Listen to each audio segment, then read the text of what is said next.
Good morning बच्चों। Class 7 के लिए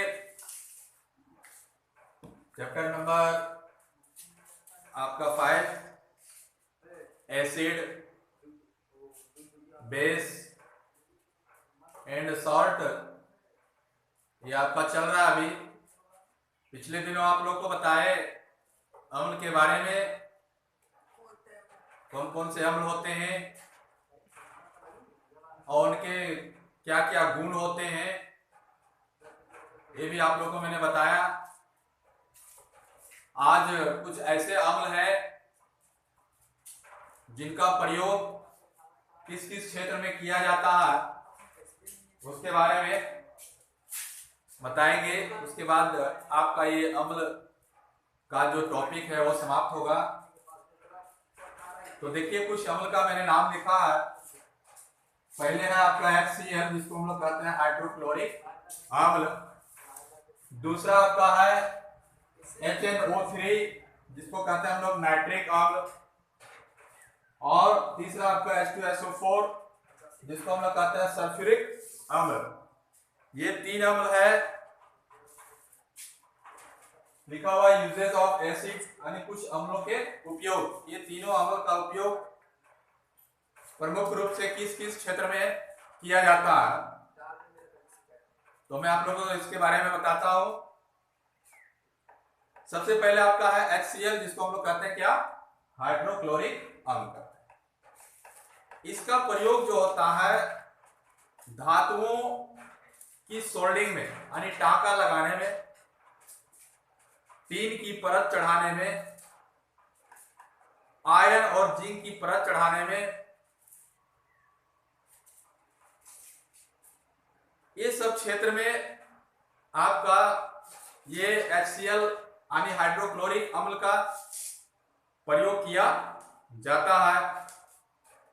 ग्लूकोज बनाने में भी इसका काम आता है, इसी के सहायता से ये बनता है। तो एक बार मैं फिर बताता हूं आपको कि HCl का प्रयोग, हाइड्रोक्लोरिक अम्ल का प्रयोग सोल्डिंग करने में, आप देखे होंगे सोल्डिंग किया जाता है, लोहा को ज्वाइंट किया जाता है, इसको कहते हैं हम लोग टांका लगाना, उस काम में। फिर आपका हो गया आयरन और जिंक की परत चढ़ाने में। कोई एक धातु दूसरे धातु पर जब आयरन और जिंक का परत चढ़ाया जाता है, इस क्षेत्र में हाइड्रोक्लोरिक अम्ल का प्रयोग किया जाता है।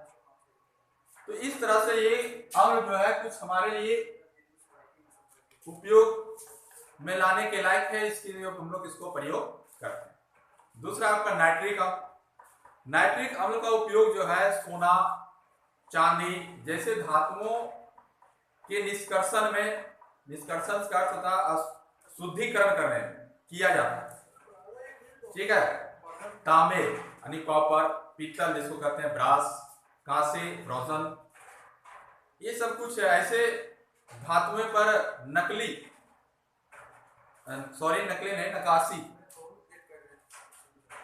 और नाम लिखने के काम में नाइट्रिक अम्ल का प्रयोग किया जाता है। उर्वरक जिसको हम लोग कहते हैं फर्टिलाइजर, उर्वरक बनाने में भी इसका उपयोग किया जाता है। इत्र यानी परफ्यूम जिसको बोला जाता है, उस क्षेत्र में भी नाइट्रिक अम्ल का प्रयोग होता है। प्लास्टिक बनाने में भी इसका प्रयोग किया जाता है। तीसरा आपका है H2SO4 जिसको हम लोग कहते हैं सल्फ्यूरिक अम्ल। सल्फ्यूरिक अम्ल का प्रयोग, ये सल्फ्यूरिक अम्ल जो है ये रसायनों का राजा, सल्फ्यूरिक अम्ल जो है रसायनों का राजा है, इसको राजा कहा जाता है। इसका प्रयोग बैटरियों में किया जाता है। बैटरी में जैसे पानी डाला जाता है जो, वो सल्फ्यूरिक अम्ल से मिल करके बना होता है। पेट्रोलियम शोधक यंत्र में इसका प्रयोग किया जाता है।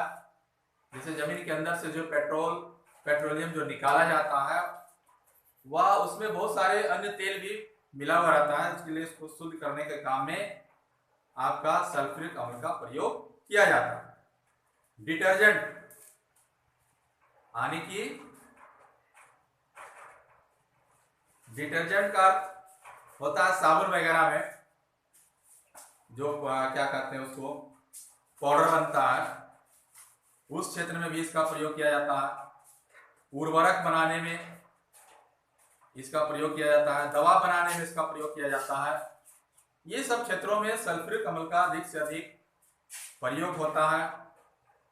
तो इस तरह से आप पेंट को भी देखे होंगे, जो हम लोग पेंट लकड़ी में या लोहे की गेट में, खिड़की में, दरवाजे में जो पेंट हम लोग करते हैं ताकि वो क्या हो, सुरक्षित रहे, जंग ना लगे, आकर्षक हो, तो वो पेंट जब हम लोग प्रयोग करते हैं वह भी सल्फ्यूरिक अम्ल के द्वारा बनाया जाता है।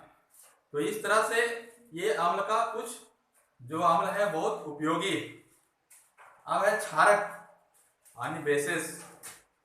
तो पहले भी आप लोग को बताए हैं कि क्षारक जो है किसे कहते हैं, यानी जिसका वह ऐसा यौगिक जो स्वाद में कैसा लगे, कसेला या कड़वा लगे, उसको हम लोग क्षारक कहते हैं।